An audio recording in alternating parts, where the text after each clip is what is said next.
Many times you are being told that the Israeli-Palestinian conflict is a very complicated one. Many times people tell you, don't draw it in black and white. It is not black and white. Both sides have their own justice. Both sides carry their own truths. You must listen to both sides. Both sides carry guilt for the bloodshed. And I want to suggest here that whenever you hear those claims, don't accept it. It is a black and white conflict.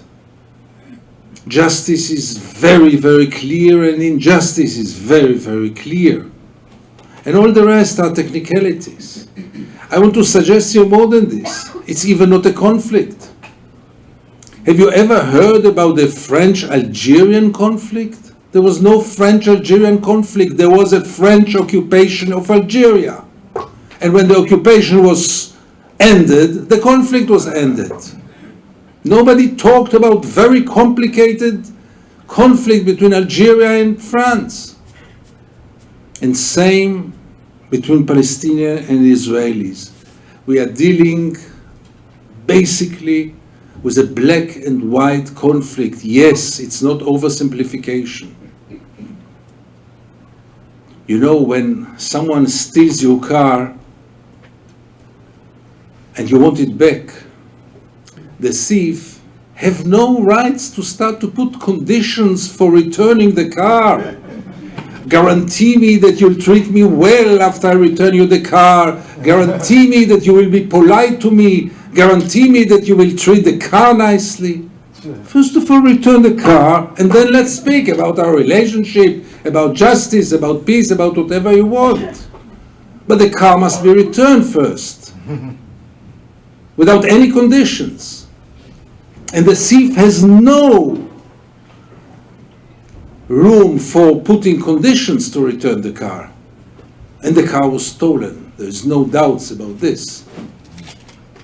So this conflict, this occupation, which is now over 48 years old, unfortunately does not seem to come to its end. On the contrary, we are getting farther and farther from an end to the occupation. The occupation becomes more and more deep-rooted, more and more based, more and more strong, more and more settlements are being built, as you know. The international community, and I'll get to it later, is still quite passive about it. The American administration gives a carte blanche to Israel like never before. Don't be mistaken. Israel never had this freedom like in the recent years. Never. Never was such a passive administration. And never did Israel feel so free to go wild, to bomb Gaza once in 2 years and not to care at all about the reaction of the United States or of the international community. I remember after the first operation in Gaza, Cast led with the international report by, what's his name, Catherine? Goldstone report. I was sure that Israel will never dare to go for another operation like this. And then 2 years later, Israel went to a much more brutal operation with almost total indifference of the world. So those days in which the occupation seems really not to get to its end are a good opportunity to try to understand how come that this occupation, which is not recognized by one single state in the world, including not Micronesia, which is Israel's second ally, which is not recognized by one serious international lawyer, by one international organization, which stands in total contract to international resolutions, which creates maybe the biggest consensus today of the international community. I cannot recall one other issue in which Russia and America, Europe and Africa, China and India, The entire world, at least in a declarative way, has a very, very clear position against. There's not one single state except of Israel which accepts this occupation. How come that this occupation lasts for so many years, while within Israel there's almost no resistance, no moral doubts, no questions? And here I come to try to analyze here the Israeli society, which is not combined by monsters. I mean, some of you met Israelis. Believe me, they are not monsters. They are more or less normal people, with some exceptions, obviously. How come that such a brutal reality takes place for so many years? In our backyards, 1 hour away from our homes, half an hour away from our homes. And the Israelis live so much in peace with it. The Israelis live in such a denial. And the question is, how is this possible? And I want to suggest here a few sets of beliefs which are deep-rooted in Israeli society, which enable us Israelis to go on. We used to have an advertisement for brass, and the advertisers say, go with and fill without. The Israelis go with the occupation and fill without, as if it doesn't exist.